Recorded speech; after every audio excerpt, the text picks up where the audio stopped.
एक शहर में एक परिवार रहता था। उस परिवार में हरी, उसकी पत्नी मीरा और उनका एक बेटा राहुल रहता था। राहुल के माँ बाप बड़े ही लालची थे। वो राहुल के लिए एक अमीर लड़की ढूंढ रहे थे, पर राहुल हमेशा से एक सुंदर लड़की चाहता था। अरे, कल कमला मौसी का फोन आया था। वो अपने राहुल के लिए बड़ा ही अच्छा रिश्ता बता रही थी। लड़की अमीर घर की होनी चाहिए, उनको पहले ही बोल दो। अरे, मैंने पहले ही पूछ लिया है। लड़की इकलौती है और खूब अमीर घर से है। चलो फिर उनसे बात कर लो और मिलने के लिए बोल दो। अगले दिन सब तैयार होकर लड़की देखने जा ही रहे होते हैं कि तभी राहुल का जरूरी फोन आ जाता है। अरे बेटा, क्या हुआ? कहाँ जाने की बात कर रहे हो? अरे बाबूजी, एक जरूरी फोन आ गया है, मुझे अभी निकलना पड़ेगा। ठीक है, तुम जाओ। राहुल के माँ बाबूजी अकेले ही लड़की देखने चले जाते हैं। लड़की वालों के घर में घुसते ही उनकी आंखें फटी की फटी रह जाती हैं। अरे वाह जी, देखो तो घर कितना सुंदर है। हाँ मीरा, तुम बिल्कुल सही बोल रही हो। दोनों अंदर जाते हैं और वहाँ लड़की के माँ बाप उनका बड़ा ही अच्छा स्वागत करते हैं। अरे, अब बहुत हुई खातिरदारी, चलो अब अपनी बेटी को भी बुला लो। जी बिल्कुल, क्यों नहीं, मैं अभी पूजा को बुलाती हूँ। पूजा की माँ पूजा को लेकर आती है, पर पूजा को देखते ही हरी और मीरा की शक्ल उतर जाती है। पूजा एक बौनी लड़की होती है और राहुल तो अच्छा खासा लंबा होता है। अजी, ये तो बौनी है, बौनी। अरे भाग्यवान, तुम अभी चुप रहो, कोई सुन लेगा तो। पूजा उनके सामने आकर बैठ जाती है। थोड़ी देर सब बातें करते हैं। देखिए, हमारी एक ही लड़की है और कोई बच्चा नहीं है। हमारे पास जो भी है हमारे बाद सब इसी का है। वैसे आपका बेटा नहीं आया, वो भी तो पूजा को पसंद कर लेता। अरे, हमारी पसंद ही उसकी पसंद है। पूजा और उसके परिवार वाले बड़े ही खुश हो जाते हैं। राहुल के माँ बाप जैसे ही घर वापस आते हैं तो राहुल की माँ उसके बाबूजी से बोलती है, अजी, आपने रिश्ते को हाँ कैसे कर दी? लड़की बौनी है, बौनी। और आपको तो पता है राहुल को एक सुंदर और लंबी लड़की चाहिए। कैसी बेकार की बात कर रही हो तुम? वो लोग कितने अमीर हैं, पता है ना? लड़की बौनी है, ये बात होगी तब की तब देख ही जाएगी। कुछ ही दिनों बाद शादी का दिन भी आ जाता है। पूजा जब मंडप पर आती है तो उसने ऊंची हील की चप्पल पहनी होती है ताकि उसके पति को उसके छोटे कद की वजह से शर्मिंदगी ना हो। इस वजह से उसका कद छोटा नहीं दिखता और उसका चेहरा भी घूंघट में छुपा हुआ होता है। शादी भी आराम से निपट जाती है, पर शादी के बाद जब पूजा अपना घूंघट उठाती है और अपनी हील वाली चप्पल उतारती है, तब राहुल को साफ साफ दिख जाता है कि पूजा तो एक बौनी है। हे भगवान, मेरे साथ धोखा हुआ है। मेरी शादी एक बौनी से हो गई है।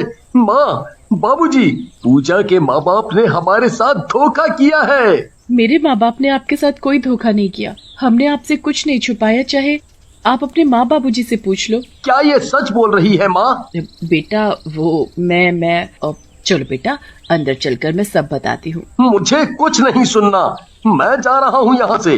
राहुल उसी वक्त घर से बाहर चला जाता है। पूजा को बहुत दुख होता है। वो बेचारी अकेले कमरे में बैठी रोती रहती है। राहुल अगले दिन वापस आता है। पूजा राहुल से बात करने की बहुत कोशिश करती है, पर राहुल उसे हर बार दुत्कार देता है और कुछ दिनों के लिए बाहर चला जाता है। हे भगवान, आपने मेरे साथ ऐसा क्यों किया? मैं ऐसे कैसे जी पाऊंगी? एक दिन पूजा के माँ बाप का बहुत बड़ा नुकसान हो जाता है, जिसमें वो बिल्कुल गरीब हो जाते हैं। ये बात जैसे ही पूजा के सास ससुर को पता चलती है, पूजा से नफरत करने लगते हैं। एक दिन वो पूजा को एक बड़े से बैग में बंद करने लगते हैं। छोड़ दो मुझे, आप लोग मेरे साथ ऐसा क्यों कर रहे हो? चुप कर समझी, और अब तेरे माँ बाप भी कंगाल हो गए हैं। तू किसी काम की नहीं रही। माँ जी, मुझे छोड़ दो माँ जी। उसके सास ससुर उसे बैग में बंद कर देते हैं और घर के पीछे गड्ढा खोदकर उसमें दबा देते हैं। पूजा की दम घुटने से मौत हो जाती है। जब राहुल वापस आकर पूजा को घर में नहीं देखता तो अपने माँ बाप से उसके बारे में पूछता है। बेटा, वो उसकी माँ बीमार है ना, तो वो कुछ दिनों के लिए वहाँ रहने गई है। अच्छा ठीक है माँ। अगले दिन जब राहुल अपने कमरे में शीशे के आगे खड़ा तैयार हो रहा होता है, तभी उसे शीशे में एक बौनी चुड़ैल दिखाई देती है। चुड़ैल को देख वो घबरा जाता है और तुरंत पीछे मुड़कर देखता है, पर वहाँ तो कोई भी नहीं होता। अभी मेरे पीछे एक चुड़ैल थी, तो फिर अचानक से गायब कैसे हो गई? शायद ये मेरा वहम हो। राहुल उस बात को नजरअंदाज कर देता है, पर वो बहुत ही डर जाता है। वो इस बारे में किसी से कुछ कहता भी नहीं है। अगले दिन राहुल की माँ कमरे में सो रही होती है। तभी उसे महसूस होता है कि उसकी रसोई में कोई बर्तन धो रहा है। वो अंदर जाकर देखती है तो वहाँ बॉनी चुड़ैल बर्तन धो रही होती है और राहुल की माँ की तरफ देखकर जोर जोर से हंसने लगती है। आओ ना माँ जी, मेरी मदद कर दो। देखो ना, मैं ऊपर तक पहुँच ही नहीं पा रही। मैं क्या करूँ अब? चुड़ैल, अजी अजी सुनते हो? यहाँ चुड़ैल है, जल्दी आओ, मुझे बचाओ। राहुल की माँ वहाँ से भागती है पर उसे घर के हर कोने में वही चुड़ैल खड़ी दिखती है। वो यहाँ से वहाँ भागने लगती है पर चिल्लाती रहती है, कोई बचाओ मुझे, तुम मेरे पीछे क्यों पड़ी हो? आपने लगता है मुझे पहचाना नहीं माँ जी। मैं आपकी बहू हूँ पूजा और अपनी मौत का बदला लेने आई हूँ। नहीं,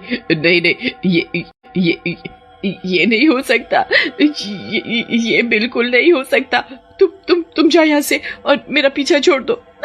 हम सबका पीछा छोड़ दो। ये तो बिल्कुल नहीं हो सकता। जब तक मैं तुम लोगों से अपनी मौत का बदला नहीं लूंगी तब तक मेरी आत्मा को शांति नहीं मिलेगी। चुड़ैल इतना कहकर वहाँ से गायब हो जाती है। उसके बाद राहुल की माँ सारी बात राहुल के पापा को बताती है। अरे ये तुम्हारा वहम है और कुछ नहीं। तुम बस उस पूजा के मरने से डर गई हो, इसलिए तुम्हें वो दिखाई देती है। हाँ। राहुल के पापा उसकी माँ की बात पर यकीन नहीं करते। अब रोज वो चुड़ैल कभी राहुल को दिखाई देती है और कभी उसकी माँ को। फिर एक दिन राहुल घर वापस नहीं आता। राहुल के माँ बाप बड़े ही परेशान हो जाते हैं। ऐसे ही 3-4 दिन बीत जाते हैं पर राहुल का कुछ पता नहीं चलता। क्या हुआ? राहुल का कुछ पता नहीं चला क्या? अरे तुमने सही कहा था, यहाँ तो सच में चुड़ैल है। हाँ, मैं तो कब से कह रही थी और आपने मेरी बात नहीं मानी। इसी ने हमारे राहुल के साथ कुछ किया है। बिल्कुल सही पहचाना तुम लोगों ने। मैंने ही राहुल को एक बैग में बंद करके घर के पास दफना दिया है, जैसे तुमने मुझे किया था। चुड़ैल इतना कहकर गायब हो जाती है और अब इसके बाद राहुल के माँ बाप जल्दी से पूरे बगीचे की खुदाई करना शुरू कर देते हैं। अरे इतने बड़े बगीचे को खोदना हमारे बस की बात नहीं है और तब तक देर ना हो जाए, हमें मजदूर बुला लेने चाहिए, है ना? हाँ जी, बिल्कुल सही कहा आपने। वो लोग बहुत सारे मजदूरों को बुला लेते हैं और खुदाई करना शुरू करवा देते हैं। पूरा बगीचा खुद जाता है पर उसमें कहीं राहुल नहीं मिलता, लेकिन वहाँ एक मजदूर को एक बड़ा सा बैग जरूर दिखता है। वो उस बैग को खोलता है तो उसमें पूजा की लाश होती है। अरे भाइयों, जरा इधर आके देखो, इसमें तो किसी की लाश है। अरे हमें जल्दी से पुलिस को खबर करनी चाहिए वरना हम फंस जाएंगे। हाँ। वो मजदूर पुलिस को खबर कर देते हैं और पुलिस उनके घर आ जाती है। अरे हमने कुछ नहीं किया, हम सच बोल रहे हैं। चुपचाप सच बोल दो वरना तुम्हारे बेटे को मैं जान से मार दूंगी। बस उसकी कुछ ही सांसें बची हैं। नहीं, उसे मत मारो, हम बताते हैं। साहब जी, हमने ही गलती से अपनी बहू को बैग में बंद करके बगीचे में दफना दिया था, हमसे भूल हो गई।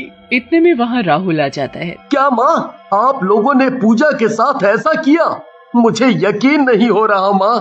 तू जिंदा है मेरे बेटे? मत बोलो मुझे बेटा। मुझे रोज पूजा की आत्मा दिखती थी जो मुझसे कुछ कहना चाहती थी। मैं वही पता करने उसके माँ बाप के पास गया तो पता चला पूजा कभी वहाँ गई ही नहीं और आपने मुझे बोला कि वो अपने घर गई है क्योंकि उसकी माँ बीमार है। आज जब सच सामने आया तो मुझे समझ नहीं आ रहा कि मैं क्या करूं। बेटा, ये सब हमने तुम्हारे लिए किया था। छूट मेरे लिए किया होता तो मुझे पता होता। आपने अपने लालच में मार डाला उसे क्योंकि उसके माँ बाप करीब हो गए थे। मैं पूजा को पसंद करने लगा था पर जब मैं उससे ये बात बोल पाता तो यहाँ मुझे वो मिली ही नहीं। आप अभी के अभी इन दोनों को ले जाओ और इनको इनके किए की सजा दो। राहुल के माँ बाप चिल्लाते रह जाते हैं पर पुलिस उनको ले जाती है। उसके बाद राहुल अकेला घर में बैठा रोता रहता है। काफी रात हो जाती है तो उसे खिड़की के बाहर पूजा दिखती है। आज जो तुमने मेरे लिए किया वो बहुत बड़ी चीज थी, मुझे इंसाफ मिल गया, अब मैं यहाँ से जा रही हूँ। इतना कहकर पूजा का भूत एक रोशनी में गायब हो जाता है।